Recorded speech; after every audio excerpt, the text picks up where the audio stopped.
Zé Rafael teve finalmente a sua entrevista coletiva de apresentação ao Santos, né, eu dei uma lida, não podia estar vendo ao vivo, né, pois estava trabalhando, mas eu li aqui a matéria do Lucas Mussetti que colocou muito bem, né, cara, tipo, tudo que aconteceu eh, na coletiva, né, então eu peguei alguns pontos importantes que eu achei importante comentar aqui nesse vídeo. Tô com uma esperança, sim, para que resolva essa parte defensiva no meio-campo, né, com ele. Vamos esperar para ver o que vai acontecer, né, durante o jogo contra o Ceará, porque ele provavelmente vai estrear contra o Ceará. Não acredito que seja, né, de titular, né, deve ser de reserva e deve colocar aí a opção para o segundo tempo. Ainda mais que tá voltando, né, para ter um pouquinho mais de minutagem e tudo mais. Então pode ser que ele volte a jogar, eh, 2 tempos, né, daqui pelo menos a 3 rodadas, né, pelo menos eu imagino isso. E tem também notícias que pode fazer com que o Santos se prejudique, tá? Eu já vou falar para vocês aí que tipo de notícia é essa, que saiu às 4h10 também pelo próprio Lucas Mussetti. Eu sou o Lucas, sejam muito bem-vindos a mais um vídeo do Papo Santista. Se inscreva no canal se você ainda não é inscrito, ative o sininho para receber novas notificações dos novos materiais que eu e o Kaká produzimos, tá certo? E, por favor, deixe seu like, é sempre muito importante aqui, e compartilhe os nossos vídeos com os seus camaradas e amigos santistas, tá certo? Vamos lá então, sem mais delongas, eu vou falar aqui, né, tirando os trechos, né, que a gente fala sobre o Zé Rafael, né. Então, novo camisa 6 do Santos, Zé Rafael pensou em parar, a dor era insuportável, né.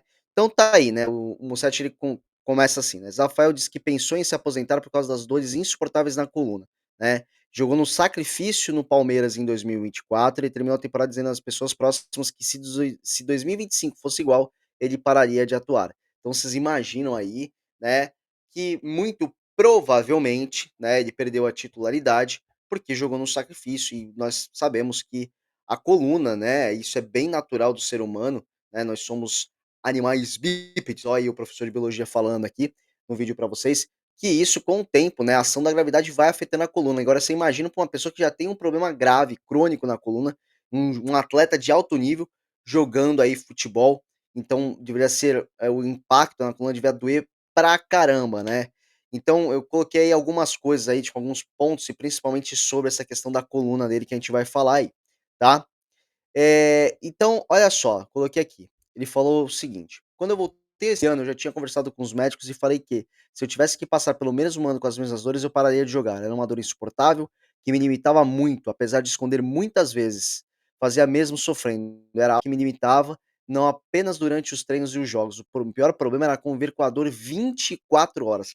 Cara, é o seguinte, né, a gente percebe que não é um tom de desculpa, né, porque, meu, imagina isso, você sentir dor 24 horas, né, e aí fala assim: "Ah, Lucas, mas aí a dor é uma insuportável, que ele não aguentava de dor". A questão não é essa, você vai aprendendo a conviver com a dor. Então é aquela dor constante, chata, insuportável, que vai doendo a cada minuto. Agora você imagina, ele constantemente indo pra academia, né, do Palmeiras, aí depois faz treinamento em campo, treinamento com bola, treino tático, que é com impacto, né, e tudo mais. Então, isso tudo devia, nossa, incomodá-lo muito, né.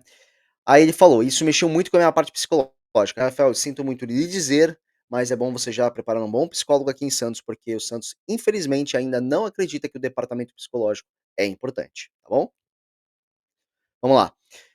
Ano passado foi extremamente desgastante. Depois da cirurgia, vida nova. Como sempre fui buscar a minha condição física, técnica e mental para fazer com a maior excelência possível". E aí ele falava nessa questão da aposentadoria, né, gente, como eu já falei.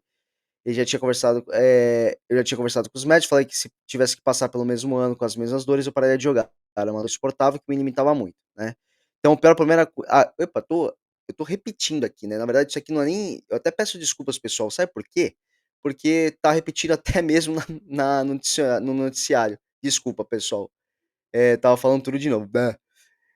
Aqui gente, vamos lá, só pra gente finalizar essa parte, né, essa porção aqui. Calma aí, só puxar aqui, não. Essa parte aqui, ó, que eu queria falar pra vocês. Mentalidade vencedora. Antes de eu ler esse trecho, e vocês já devem estar lendo aí e tudo mais, com as pessoas que estão vendo o vídeo, Cara, isso é uma coisa que precisa mudar no Santos, né, na equipe do Santos. Às vezes parece que o time do Santos ele já entra batido, já entra, imaginando a derrota ou um empate, né, então eu acho que isso tem que mudar.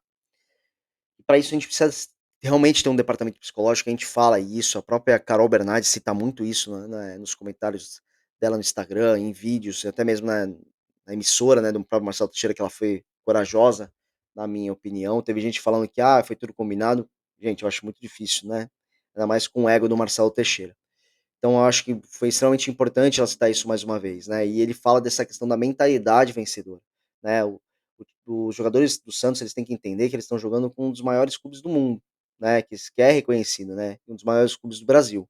Então, começar a entender isso, né, mudar, né, que precisa ter uma mentalidade de garra.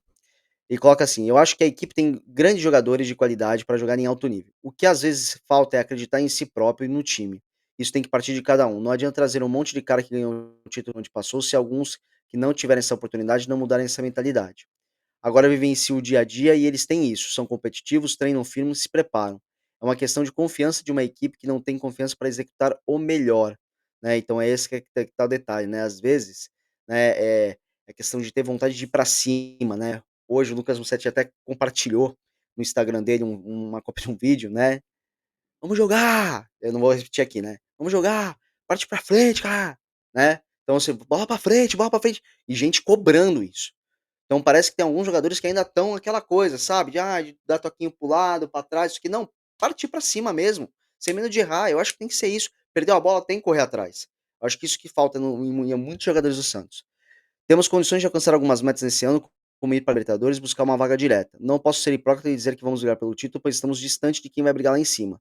Mas vamos dar a volta por cima e buscar grandes resultados. Estamos nesse caminho e, com a ajuda do professor Xavier, isso vai ficar mais acessível para nós. Então, ou seja, olha a importância de um cara com mentalidade, com um cara que quer treinar, porque assim, o Zé Rafael, pelo que tudo que dá para entender aí nessa entrevista que ele deu, né, de apresentação, dá pra ver que ele vai querer mesmo partir pra cima, tá, ele vai querer fazer com que 2025 seja um bom ano pra ele, né, pra ele recuperar toda aquela vitalidade que ele tinha, né. Ele é um bom jogador e inclusive tem alguns palmeirenses que até fala e eu vou até citar, no estádio 97, o Dodô e o Seu Bento, que falaram, né, que não queriam que se livrasse do Zé Rafael, porque o Zé Rafael poderia ser um bom reserva para o time, né. E aí e até utilizaram que, tipo, fortaleceram um rival, né, então vamos ver agora como é que vai ser, tá.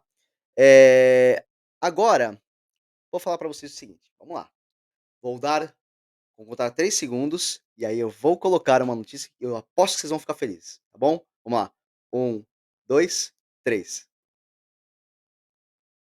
Ah, ficaram felizes, né. Cara, aposto, né. Só que não. Que legal. Vou fazer uma homenagem aqui ao Anderson Laria, do Aliado Santista, um abraço se ele ver esse vídeo, né. Gostaria muito até de da gente fazer também uma live junto aí, porque é um cara pra mim extremamente competente, engraçado, mas cara que fala muito bem aí sobre o Santos aí. Inclusive ele acompanha, né, eh, em algumas lives aí o Ademir Quintino e o VH. Santos, frase do Santos para esse momento da gestão do Santos: "Errei, fui baço". É isso. FIFA obriga Santos a pagar 14 milhões de reais em 45 dias. Cara, aplausos, por favor. Cara do céu, como essa gestão e todas as gestões anteriores adoram fazer isso, né, deixar para depois, né.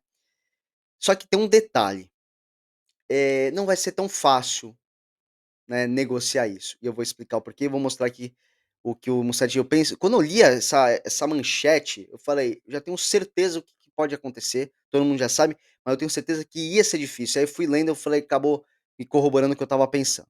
Vamos lá. O Santos tem 45 dias para pagar uma dívida de mais de 2 milhões de euros, 12,7 milhões ao Arouca, milhões de reais ao Arouca, Portugal, para o João Basso. O clube português acionou a FIFA que deu a razão à demanda. O Peixe foi notificado hoje. A dívida já era de conhecimento da presidência e não surpreende. Isto que ainda está para ser protocolado do Caixinha. Imagina se junta as 2 coisas unidas. Eu acho que a gestão do Santos, essa do Marcelo Teixeira e as próximas, espero que a próxima se não for com o Marcelo Teixeira, que venha logo a SAF, tá? Porque a gente precisa extremamente de um profissionalismo. Cara, não tem que ficar empurrando com a barriga. Arruma patrocinador e tudo mais, paga, cara, é a melhor coisa. Pagou, fica livre.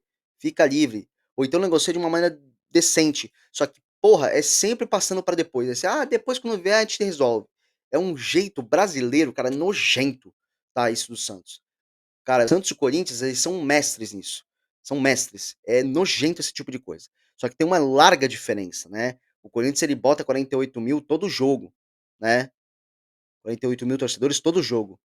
O Santos não coloca isso, nem metade disso, e não enche a Vila Belmiro por causa da sua própria gestão, tá? Isso que é um detalhe, por causa da sua própria gestão. Vamos lá, o que, que eu quero dizer aqui, que eu coloquei aqui, ó. Vamos lá. Além dos 2 milhões de euros, o Santos também precisa pagar uma multa de 200 mil euros, 1,3 milhões de reais pelo atraso, né? Se o total de 14 milhões não for quitado nesses 45 dias ou não ocorrer um acordo entre os clubes nesse período, o Peixe será impossibilitado de registrar jogadores até pagar e poder sofrer o transfer ban, o que deixaria o Santos sem poder inscrever jogadores até por 3 janelas de transferências. Olha o quanto isso pode ser desastroso para o Santos. Então, é de extrema importância que o senhor Marcelo Teixeira, Pedro Martins decidam correr com isso, tá? Se já não era um tópico na reunião extraordinária de ontem à noite que eles tiveram, tem que ser o tópico dessas próximas reuniões para decidir o que fazer, tá? Principalmente porque é um jogador que o Santos sabe que tem deficiências, né, em sentido tático e é muito ruim para o time do Santos, tá? Não como pessoa, pelo amor de Deus, tá? Mas como o jogador em si, na parte tática. É um cara muito lento, erra muitas bolas, né, de marcação, então assim, a ideia é difícil, tá. Então o Santos ele tá aí, se ameaçando a se perder numa janela de transferências que a gente tá emergente, que a gente vai precisar muito de jogadores, e aí, né, pode acabar perdendo aí pra FIFA aí, tipo, impossibilitado. O João Basso foi contratado pelo Santos em julho de 2023, o clube paulista acertou a compra por 2,5 milhões de euros, tá, mas pagou apenas 500 mil reais na primeira parcela, cara. Ai, meu Deus do céu, cara. É difícil, é difícil. Cada um que entra sempre fala isso, né. "Ah, eu vou resolver", resolveu sim. O Arouca não recebeu novos pagamentos por mais de um ano e levou o caso à FIFA. Então, ou seja, o Arouca até foi muito bonzinho por mais de um ano, né, não levou antes. O Santos foi procurado via assessoria de imprensa para se manifestar. A matéria seria autorizada sem esse clube se pronunciar, sem poder inscrever jogadores por até 3 janelas de interferência, que ele tá falando aí em cima, né, repetiu bastante aí, eh, algumas partes aí o Mussetti, mas tudo bem, não tem problema Mussetti, você está no meu coração que eu sempre, vejo as suas notícias. Cara, então assim, é impressionante, né, o Santos parece que quando estão surgindo algumas coisas boas, né, estão surgindo algumas coisas boas, vai começar, aí vem outra para derrubar. Vem boa e derruba, vem boa e derruba. Cara, é impressionante. Então assim, de novo, tá, de novo, eu e Cacá, eu sei que a gente eu sei que vocês sabem que a gente todo momento, a gente fala isso, fala: "Pô, lá vai o chato de novo falar". SAF, urgente, por favor, o torcedor que ainda não pensou, não considera SAF, por favor, observe essas coisas, não é possível, tá. E assim, e assim, eu torço para o Santos Futebol Clube, eu não defendo nenhum gestor, nenhum, nenhum, tá. Eu torço para o Santos Futebol Clube. Eu sou santista com muito orgulho. E estou falando isso porque tem muita gente que vem falando aqui, que vem falando na live, e estou falando mesmo, tá? Eu não vou pegar, eu tô dando em resposta de vídeo, porque não é só em um vídeo não, são em vários, tá? Ficam defendendo a gestão Marcelo Teixeira, falando que eu e o Kaká, nós não somos santistas porque nós não defendemos Marcelo Teixeira, nós vamos defender a instituição Santos Futebol Clube, ó. Time do nosso coração, cara. Time do nosso coração, tá? Não vamos defender gestor nenhum. Ah, mas ele fez isso, fez aquilo. Não fez mais do que a obrigação, tá? Fez mais do que a obrigação. Quando faz alguma coisa boa, ele recebe um parabéns. Mas eu sempre fico aqui de olho aqui para ver se não tem alguma coisa de errado que venha acontecendo, tá? E é assim com a vida, não tem. A gente pode ser exaltado em um momento e depois, se a gente não é porque a gente fez alguma coisa boa que a gente pode fazer as merdas que a gente quer, tá bom? Então, ou seja, ontem ele ficou indignadinho com a entrevista dada, né, pelo Estádio 97, que assim, ai, não sei como é que isso surge do Pedro Martins, não sei o quê, né, assim, mas faz parte, todo putinho da vida. Azar o teu, meu camarada, tá? Tu dá muito pano pra manga, muito, tá? Você dá muita chance, cara. Então, por favor, gestão decente para o Santos, tá? Pra quem ficou até o final, por favor, deixe seu like, não esqueça de botar num clicão de hypar, tá, gente? Pra dar um longo alcance pra gente aí, tá certo? Então, é isso, pessoal, e sempre lembrando de se inscrever no canal aí e deixar seus comentários sempre com educação, ok, pessoal? Sem acusações, que nem eu acabei de falar agora há pouco, tá? E sem má educação, tá bom? Que a gente sempre quer isso, tá? A gente quer sempre com educação e dando, opiniões decentes, construtivas e não opiniões que vai dar problema nenhum. Tá certo, pessoal? Um forte abraço a todos vocês e até o próximo vídeo. Calma aí.